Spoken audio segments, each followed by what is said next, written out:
The OSI teaches that everything in the universe happens according to the grand plan.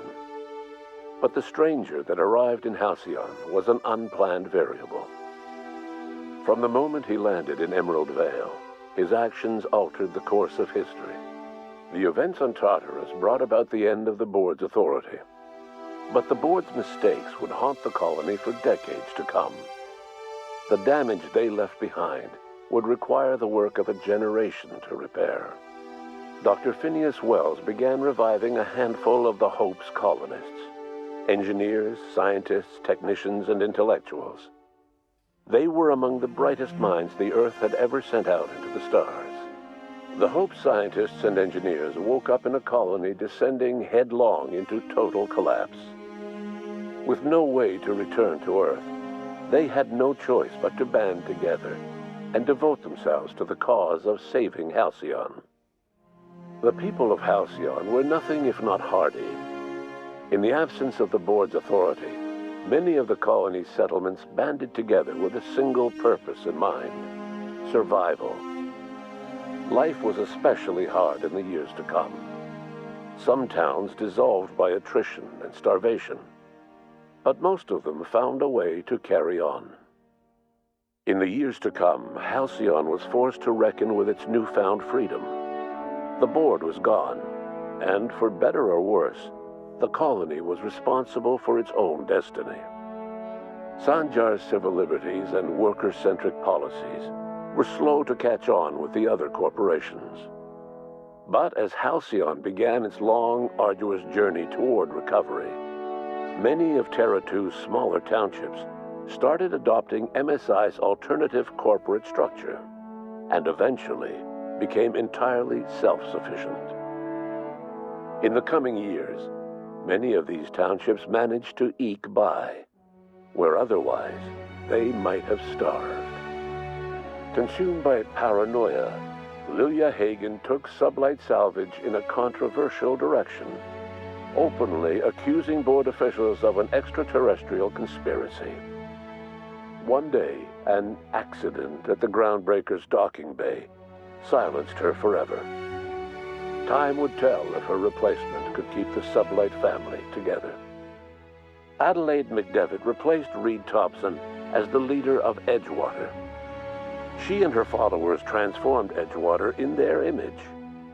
Anyone loyal to Reed was pressured into leaving town, and those who stayed behind adapted to her way of life. Adelaide transformed the old cannery into a new garden. The nearby Edgewater Cemetery provided a convenient source of fertilizer. As for Reed Thompson, it was said that he lasted exactly 2 days outside the walls of Edgewater. Years later, a marauder was found in possession of his hat. Under the leadership of Junlei Tennyson, the Groundbreaker held firm against corporate influence. The ship's mechanical stability gave Junlei the time to educate a promising generation of engineers schooled in her family's traditions. The future of the Groundbreaker looks promising.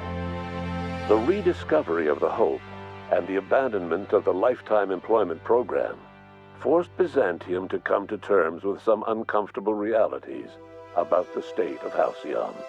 While Byzantines were reluctant to surrender the luxuries they'd grown accustomed to, the board's diminished authority gave them little choice in the matter. Nearly everyone had to learn to make do with less. Some even had to get jobs. It was a dark time indeed. Ellie savored her adventures on the Unreliable. Once they were done, she returned to life as usual, running missions of dubious legality, shunning respectable work, and living life to the fullest. She meant to reach out to her one-time captain, but she was always bad at keeping in touch. Life in Halcyon was sobering for Felix Millstone. The grand revolution he dreamed of never came. There was no great awakening for the colony, no celebrations in the streets. There was only the hard, desperate work of trying to repair a broken colony. Felix never had a head for numbers, but if there was labor to be done, he was there to help. Eventually, Felix realized that the work of a revolution was done with two hands. As much as he enjoyed his adventures aboard the Unreliable, the vicar, known as Max, eventually decided that it was time to move on, to live out the life he had sought so long to create. He knew there were many in the colony who carried burdens much worse than the ones he had struggled with, and he devoted himself to easing their suffering wherever he could. He only ever took up arms again to defend the defenseless. Unshackled from a lifetime of striving and fighting the universe and himself, Vicar Maximilian de Soto was finally at peace. Though Parvati eventually grew comfortable aboard the Unreliable, she never quite came out of her shell. She seemed to prefer the company of Ada to the crew, and she could often be found neck-deep in cables and grease, telling Ada funny stories from her childhood. While the colony fell into chaos, she found an island of relative peace with Ada, and they formed an unusual bond. She decided to remain aboard the Unreliable permanently as its chief and sole engineer. Nyoka returned to Monarch to take another crack at making a permanent life for herself. She formed the Charon Group, an MSI subsidiary of ragtag survivalists and wilderness experts. Anyone in need of a guide, or just looking to throw back a beer and swap stories, could find her camping on the trail or clearing an infestation. The SAM unit that accompanied you spread awareness of the product line's superior sanitation and maintenance capabilities across what was left of the colony. This led to a boost in SAM unit sales. Did you know that SAM units are the longest-lasting, toughest-acting cleaning solution in Halcyon? Minister Clark was released from house arrest, and his contact with you gave him a sense of renewed purpose and vigor. Once it became clear that no help would be coming from Earth, he threw his considerable efforts and talents into helping Halcyon manage the crisis before it. As for Dr. Phineas Wells, he spent his remaining years in his orbital lab. Though he was always haunted by the failures of his past, he was determined to make things right by building toward the future. The revival project was hard and painful work, but in the end, despite limited resources, over half the Hope's colonists were successfully revived. Even after Wells passed away, the Hope scientists and engineers worked night and day to pull Halcyon from the brink of collapse. Their efforts continue to this day, which may be reason enough for optimism. Dr. Wells laid the groundwork for the project to save the colony, but he would never live to see the fruits of his labor. He passed away a few years later. His work was carried on by the scientists and engineers he revived. Life will never be the same in Halcyon. It is widely agreed that the colony has a chance of stabilizing within a generation, owing to the hard work and determination of the surviving colonists.